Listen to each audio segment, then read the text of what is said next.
Welcome to Faith Nation. I'm Jenna Browder. And I am Amber Strong, not David Brody, but I am filling in for David Brody today.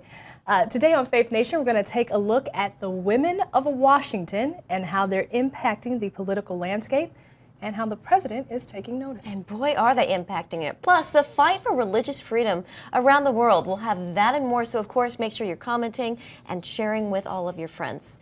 All right, Amber, should we dive right in? Let's dive right in. First, an update on President Trump's fake news awards. You might have heard about these. Amber, I know yesterday you were at the White House and Sarah Huckabee Sanders, she got asked about this. Yeah, it was the first question once Sarah got to the podium. And so people want to know. The president, the White House has been kind of hyping this up for a couple of weeks now. So the first question was about the awards. And here's what Sarah had to say. The quote was, "We'll keep you posted on any details around that potential event and what that looks like." So obviously, the talk now is that it has turned from an event to a potential event. So yeah. We're not so sure that what that's going to look like or if it's going to actually come to fruition. Right. I know you were talking about this. There could be a question of some ethics here. Mm-hmm. I know Politico, they had an article talking about all of this. It's a very fascinating article. The point that they're trying to make is that there may be some ethical questions about the White House holding a fake news awards, particularly when it comes to staff members, staff involvement, and that may violate the standard of ethical conduct. Mm-hmm. There are others that say it won't. So I think if the White House is going to pursue this, then there's going to have to be a lot of fine-tooth combing here with exactly how you present an award like that. They're going to have their I's dotted, their T's crossed. Definitely. Yeah. Definitely. Well, what do all of you think? Would you like to see the fake news awards happen? I wonder what people at home have to say on that subject. All right. Well, one of the president's biggest Republican critics is speaking out. Senator Jeff Flake this morning condemned the president's fake news talk, and he blamed him for really inspiring dictators in other parts of the world where freedom of speech is often suppressed. This is a quote from Jeff Flake. "It is a testament to the condition of our democracy that our own president uses words infamously spoken by Joseph Stalin to describe his enemies. This alone should be a source of great shame for us in this body, especially for those of us in the president's party, for they are shameful, repulsive statements." Strong words from Jeff Flake this morning. And of course, Senator Flake is catching a lot of flack from conservatives. I saw on Twitter saying that he was against the president, that he's not helping the narrative with the media and the bias among the media. Mm-hmm. But then others supporting Senator Flake saying, look at his voting record. His voting record is right 92%, right on par with the president. And so it begs the question of, can you disagree with the president on things of ethics or morality, but agree with him on policy? Yeah. Another thing that Jeff Flake said this morning was that, part of being a government official is being able to take the criticism from the press. This was interesting. So on the other side, this is kind of the counter argument. This is from Media Research Center. They say that 90% of the TV news coverage of the president on ABC, NBC, and CBS was negative. 90%. So for the president, for people who support the president, there is the argument to be made that it is disproportionate, the amount of negative stories versus positive stories you see coming out of this administration. The president complains that the media doesn't talk enough about tax reform, about the stock market or the unemployment rate going down, but instead focuses on Russia collusion, palace intrigue stories, that kind of thing. Yeah. And I think that's the scary part about it. It's what you see a lot of people saying, it's a slippery slope. So where do you hold the media accountable? But then where do you keep yourself from becoming a country that attacks the media? So it's kind of a balance that it is. We're having trouble finding these days. I like that phrase you use, slippery slope. Yeah. It is that, no doubt. Sure. Right, well, the fake news awards, they come after President Trump's doctor, you were there for this, he squashed the media's concerns about him being mentally unstable. At the press briefing, you can see just the shock from the media. Can you explain to me how a guy who eats McDonald's and Kentucky Fried Chicks and all those Diet Cokes and who never exercises is in as good a shape as you say he's in? It's called genetics. I don't know. It's some people have just great genes. I told the president that if he had a healthier diet over the last 20 years, he might live to be 200 years old. And that going viral. People, I think, just loved seeing that. You know, a few things. Okay, this was kind of my takeaway, and I want to get yours because you were actually in the room. Right. The president, he told this doctor, the White House physician, to answer all of the reporters' questions, which he did. This ended up being 56 minutes or so. 56 minutes. Clocked in. I was watching the clock. 56 minutes for Dr. Ronnie Jackson, who is the White House physician, to answer questions.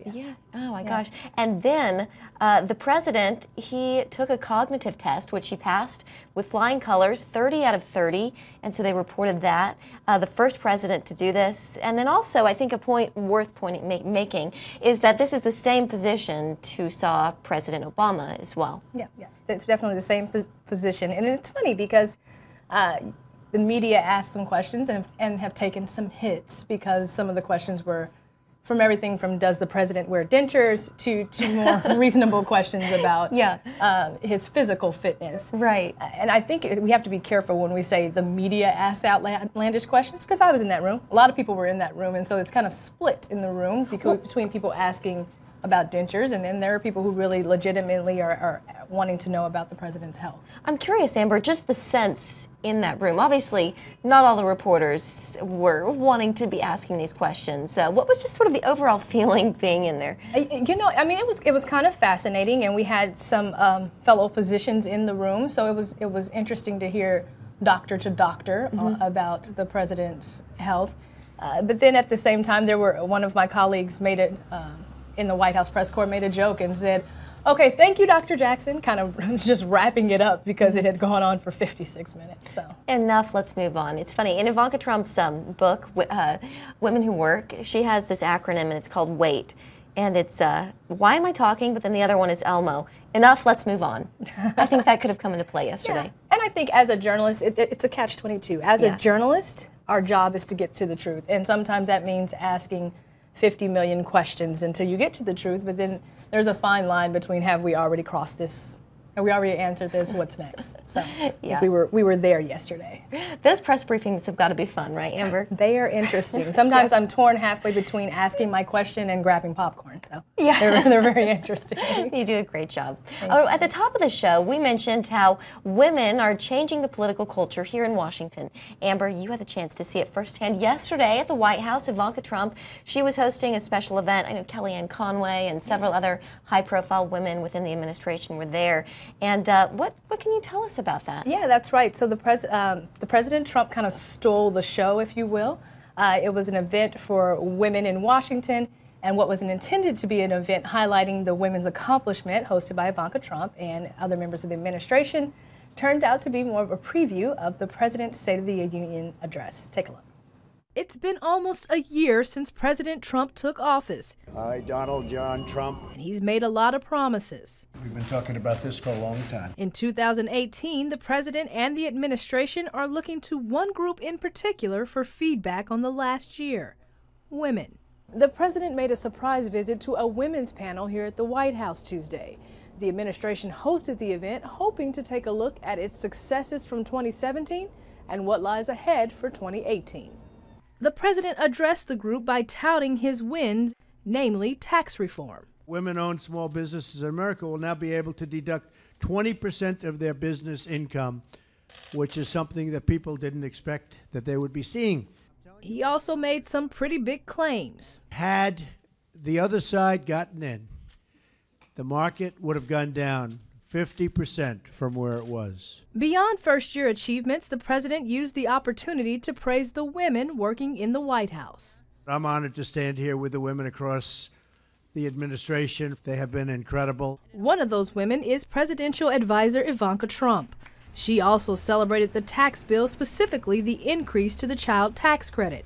Ivanka was a fierce proponent for the measure. In addition to doubling the standard deduction, a central component of the tax plan is an expanded child tax credit, doubling to $2,000 per child. Next on the docket, paid maternity leave. We are working with members of Congress on both sides of the aisle to build strong coalitions of support for a national paid family leave program. The first daughter and small business administrator Linda McMahon also made a push for young girls to pursue careers in science, technology, engineering, and mathematics. While the event had a major focus on health care, there was very little on the future of Obamacare. The Trump administration has all but dismantled the Affordable Care Act by getting rid of the individual mandate. Instead, the women of the panel and the president focused on the looming opioid epidemic. We have a tremendous, massive drug problem and drug population, and we have dealers all over the country, and we are hitting them hard. The White House believes its efforts in fighting the drug crisis should come to fruition, since unlike health care, it's a bipartisan issue. Interesting. Yeah. We got a lot of people weighing in. Maybe not so much on the women in Washington yet. It's kind of a delay. But on the fake news awards, this one from Richard Webb, who says, yes, call out the fake news. So he's supporting the president's award. And then others who are saying, if you're going to call out the fake news, you got to call out the fake news on the bias on both sides. Oh, so, right, and it does exist on both sides. And that's a slippery slope, yeah. This is Kathleen. She says, I like his fake news awards, LOL. We got a few of those. And then others who are saying that Flake's comments were slander as well. So yeah, a lot of people weighing in. A lot of people weighing in. All right, well, this show, as we mentioned, we're talking about powerhouse women here in Washington. And one of them is Kayleigh McEnany. She is the national spokesperson for the RNC, and I caught up with her to talk about her new book. We talked faith, we talked politics. Take a look. Well, she is the national spokesperson for the RNC, and she has a new book out, The New American Revolution, The Making of a Populist Movement. Kayleigh McEnany joins us now in studio. Kayleigh, thank you so much for being here. Thank you for having me. It's great to join you again. My first interview post being named RNC spokesperson was with you guys. Oh, we always love having you. This book, I think our audience, people at home, they're just going to love it. And it's something that they can really identify with. The populist movement, is this something that you think has legs, or was this a one-and-done deal with President Trump? I think it has legs, and I think it found its home in Donald Trump. There were just men and women across this country who were forgotten, and we always heard Donald Trump talk about the forgotten man and woman, and that's who I went out to find. And what I found was when government didn't show up, God did, and they relied on their faith to get them through the darkest hours of life, whether it's losing a husband and son to terrorism like Ken Copeland did, or losing a police officer, brother and son like the Weinbrenners did. God got them through, and they have faith in a leader temporarily, but their ultimate faith rests in a savior. And right now there's a lot of talk about President Trump, and the narrative that's being pushed by the mainstream media is that he's a racist. But what do you say to people who are in Middle America who don't necessarily buy it? What's the counter argument here? Well, they shouldn't buy it because, there's a long litany of things about Donald Trump you've probably never heard because the media doesn't want to cover them. For instance, that Jesse Jackson praised Donald Trump as a friend.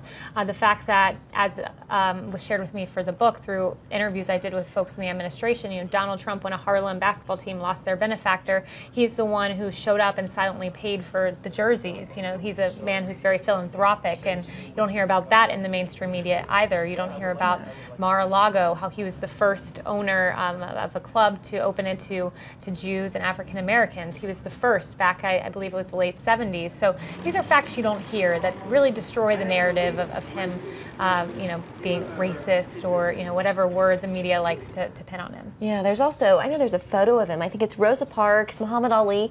This is back in 1986. Yeah. President Trump was honored with a Medal of Honor award for diversity and tolerance. But yeah, like you said, you don't hear about these stories in the media. Okay, one we've heard a lot about lately is DACA.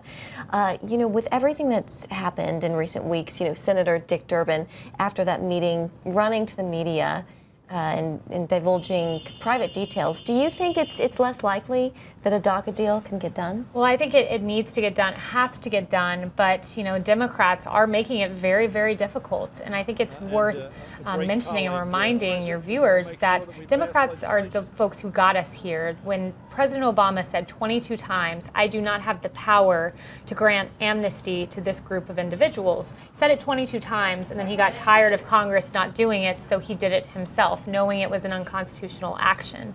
So the fact that Democrats got us here, got us in a situation where this temporary legal status was about to be struck down by a court, so President Trump said, let's find a permanent fix, and now they're the ones kind of playing politics with it all. I think it's very sad. Well, you are the spokesperson for the RNC. Midterm elections coming up. Obviously, we saw down in Alabama with the Roy Moore Senate race, Doug Jones, how important the woman vote was. What is the RNC doing here, and are you concerned about maybe losing some women's votes in this upcoming election? We think we have a very promising map ahead, contrary to what the media is saying. They talk about Alabama, and that one was an aberrational election with a lot of extenuating circumstances that aren't at play in other races. And then Democrats like to point to New Jersey and Virginia, but they forget that we won 4 special elections before that in Georgia and South Carolina and Montana. And they also fail to look at the amount of money we have coming into the RNC from small donors, men and women across the nation opening their pocketbooks and donating to the Republican Party, which giving us our biggest fundraising year in a non-presidential year. So this is it's encouraging signs, despite what folks will say, and we think the woman vote will turn out much like it did in the election for Donald Trump. The hidden Ivanka voter, as one article described her, the mom in a suburb who showed up and might not have openly said she supported Trump, but showed up nonetheless and voted for him. Well, in your book, you mentioned it. You talk a lot about faith. I'm just curious, the director of outreach for the RNC, he's no longer there for faith outreach. Moving forward, what's the RNC strategy for reaching evangelical voters? We realize evangelical voters are the base of our party, and it is so important that our party represents voters of faith like myself, like you, like the viewers of CBN. It's indispensable and it's important, and that's why we celebrate things like Religious Freedom Day today, and we speak to these voters and say how important it is to not only have your vote but protect your rights. It's important for us to speak to that community, because that community, without the faith community, the Republican Party really doesn't exist. Kayleigh McEnany, the New American Revolution. Thank you so much. Thank you so much for having me. And it's always so great to have Kayleigh here. I know a lot of you know her from her days at CNN. She was there, one of the few conservative voices there, and she can hold her own, I will just say that, on a board of a lot of different liberals, and she's solid communication. It was rapid fire. You guys had a lot of questions there. We did. And people are weighing in. People were happy to see Kayleigh on, said great to see her. Someone else said great points from Kayleigh. And this one pushing back a little bit on the claim that the Democrats got us here in the first place. This one from Mark, who says, divert and confusion, the 45 is the president now. So they may have gotten us here, but the Republicans are in power, House, Senate, and the presidency. So now it's time to figure it out and fix it. Yeah. So. We'll see, though. We talked about the midterm elections, Kayleigh and I did, and it'll be interesting to see what happens. The Democrats, they have the energy on their side. They have the momentum, so Republicans are really going to have to step up their game if they hope to keep control of the government here. All right. Well, coming up next, the annual March for Life is happening this week here in Washington, and some big names are expected to be there. You're going to find out who coming up next. Israel and the Middle East, center of the world for thousands of years, and still creating headlines that reach back to the Bible. Hosted by award-winning correspondent Chris Mitchell, Jerusalem Dateline brings a Christian perspective to events that literally change history. Whether it's the front lines or underground, Jerusalem Dateline is your window to Israel, Jerusalem, and the Middle East. Contact us at the address on your screen. Welcome back to Faith Nation. Well, a big crowd is expected at the 45th annual March for Life. And that's right. Some of the speakers include Pam Tebow, who's the mother of NFL MLB player Tim Tebow, also House Republican leader Paul Ryan, and if you're a fan of the musical group Plum, you don't want to miss this weekend's March for Life. That's right. CBN News will also be out there, and stay tuned for complete coverage of that. Yeah. This woman in the next story is now a pro-life leader, but as an unwed pregnant teenager, she decided abortion was her only option until, as Paul Strand reports, a nightmare came to life when she changed her mind on the abortion table. Take a look. Catherine Glenn Foster is a wife and mom who also leads Americans United for Life, one of the premier organizations fighting abortion. Babies are saved. Millions of babies have been saved by our work. For her, this isn't political, it's personal. Because Catherine herself suffered an horrific experience at an abortion clinic almost 2 decades ago. When I was 19 years old, I had an unintended pregnancy. I felt incredibly alone, and I thought it really was, it was just me trying to figure out what to do and salvage my life. The theme for this year's March for Life on January 19th is Love Saves Lives. Maybe someone to really love and stand with Catherine could have saved her from what happened next, but no such person came alongside her. So I went online, found the second cheapest abortion center I could, made an appointment for that Saturday because I knew that I couldn't wait any longer. I wouldn't have had it in me. I was already bonding. She certainly didn't feel like a liberated woman exercising her reproductive freedom, making a pro-choice decision. Went into that center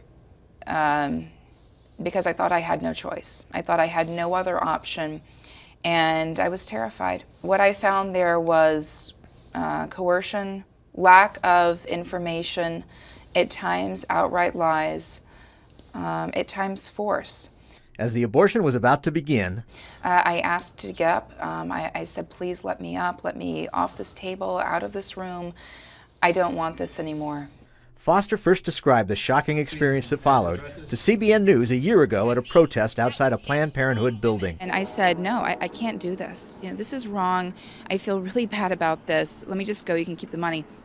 And they shouted for more people, and I had 4 people holding me down. One, a nurse, a staff member on each arm. The doctor aborted my child. I'm screaming. You know, that's not choice. It was not pro-woman. It was not pro-me. They didn't listen to me. They did not care about me. They didn't respect my opinion. They were just in and out. They wanted me gone, and they wanted my baby gone. Now in the present, Catherine still can feel the grief and guilt of that day so many years ago. In the end, I was left alone in the recovery room, wishing that I could turn back time and just go in an hour, a week, a month back in time and redo everything. It took me a long time to recover, physically and then mentally, emotionally, spiritually. It was devastating. But Catherine pushed on, finished college, then law school. She wed, had kids, and because of what happened to her at that clinic, she took up pro-life legal work and eventually the presidency of Americans United for Life. Where we work in the legislatures, in the courts, in the culture, to make sure that other women don't have to go through what I went through. She's particularly proud of one state law championed by her group. The state of Wyoming just last session passed its first pro-life law in 28 years. And that law is an ultrasound requirement. Meaning if an abortion center records an ultrasound with a patient and she asks to see it, they must show her the baby's image, which didn't happen for 19-year-old Catherine. That's part of my story, because I was there in the center and asked to see my child's ultrasound. And I asked and I was refused. They said no. And that's always haunted me. I've always wanted and wished again that I could go back. And knowing that women in Wyoming now have that right is so impactful. Paul Strand, CBN News, Washington.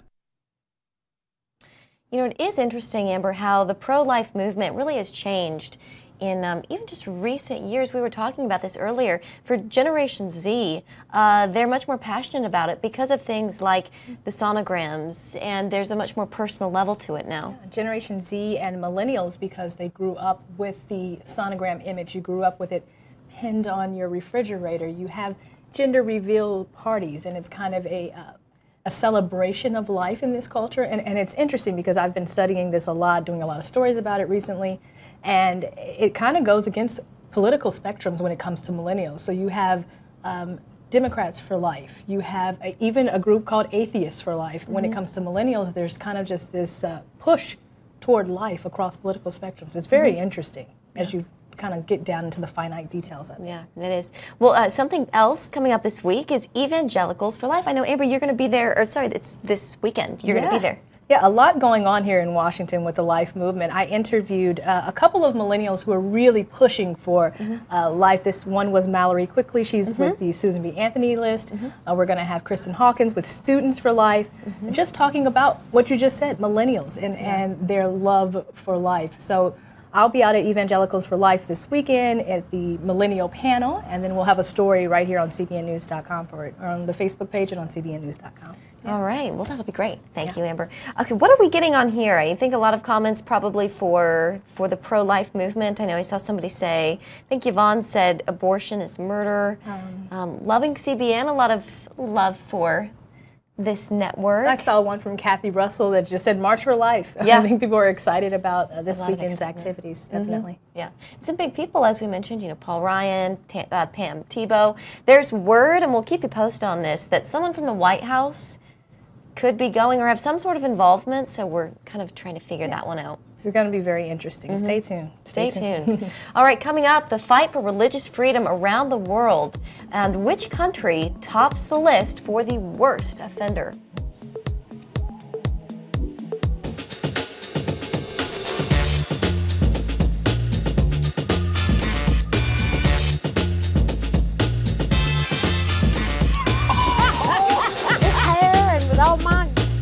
I want it to be God. I want it to be Christ. Hey there! Make sure you check out my new uplifting Christian entertainment show, Studio 5.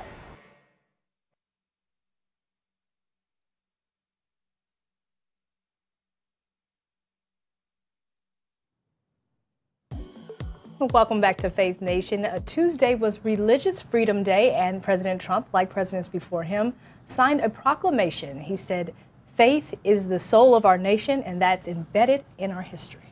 And some strong words from the president. Take a look at a clip CBN News posted on that proclamation.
And please leave us your comments on religious freedom. I know it's a topic very important to our audience. We would love to hear from you.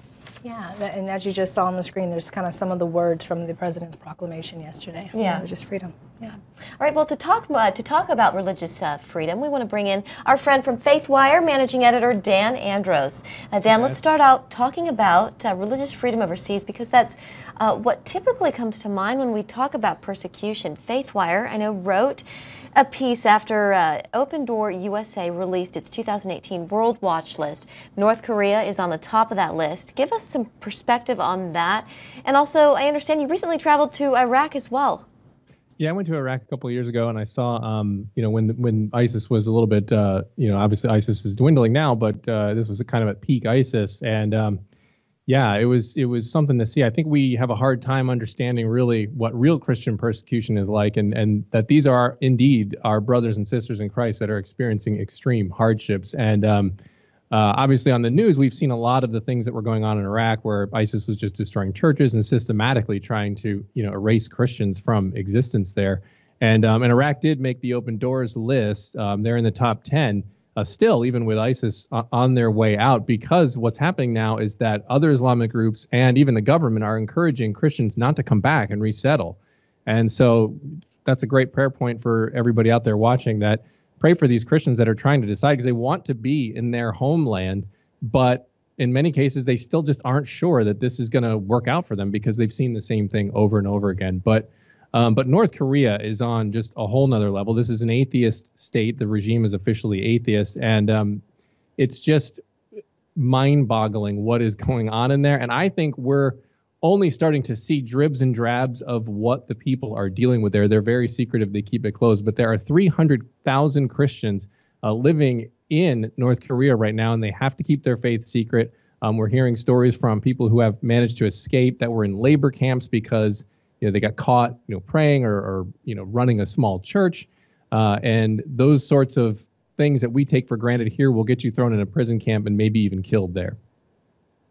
Dan, sometimes we downplay cases of what we consider Christian persecution here in the United States, but it is a real thing. First, what you think are the biggest threats right now in the U.S. to religious freedom?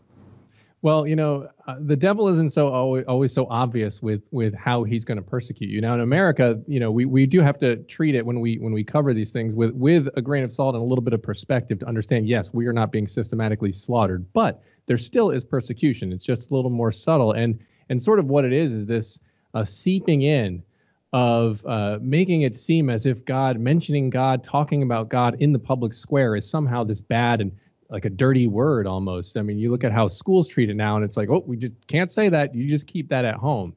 And if we allow that to fester, that sort of mentality to fester, it can start leading to things like what we saw in Canada, where they declare parts of the, speaking the truth of the Bible as hate speech. And that's a pattern we don't want to go down, and we can't, just because we're relatively comfortable compared to some of these other countries, we can't allow that sort of mentality to fester. We have to stand up and speak out for religious freedom, appropriately on Religious Freedom Day. But we have to stand up for that and not allow it to go away, because, there's only one way it can go if we don't say anything, and that's worse. A phrase we hear all the time, separation of church and state. It's actually not in the Constitution, but we still hear it as an excuse sometimes, Dan, for why people shouldn't talk about their faith publicly, right? Yeah, this is what the atheist groups that are constantly on FaithWire. We've reported many times recently of atheist groups that have successfully, in some cases, used the Establishment Clause and the separation of church and state argument to stop high school coaches from praying before football games and invoking prayer at graduation speeches and ceremonies and things of that nature. But it's actually just a misapplication of that. First, separation of church and state, like you said, is not in the Constitution. But Jefferson was putting a wall up there. But you have to understand the context of that time. The wall was there not to get people to not talk about God at all. I mean, the founders were very clearly open about discussing God, praying in public, praying in Congress. What they were doing was making sure that the government didn't force you and compel you to worship a certain way, which is exactly what many of the founders and the first settlers were, leaving, and were the reason why they were leaving England. Dan Andros from FaithWire, thank you so much for joining us. We always love having you on. Yeah, thanks for having me. All right, thanks, Dan. Alrighty. FaithWire guys are always so insightful in their coverage. I love having them on. Yeah. And he's triggering a lot of comments. This one right here from Lisa, who talks about religious freedom. She says, but yet it seems so weird to celebrate because we're supposed to be the land of the free. And that's kind of what he talked about a little bit. It was just we look at what's going on in other countries, but then we look at what's going on in this country. And, sometimes they're apples to oranges, but just being careful about where it's heading. Right. Yeah. All right, well, I think that is going to do it for us this Faith Nation Wednesday. We hope you've enjoyed this special, can I call it a women's edition? I think we can say that. Yeah, and to David Brody, who's down in Austin, Texas on vacation, hello. We miss you here. We'll see you next week, and all of you as well. Next Wednesday, we'll see you here.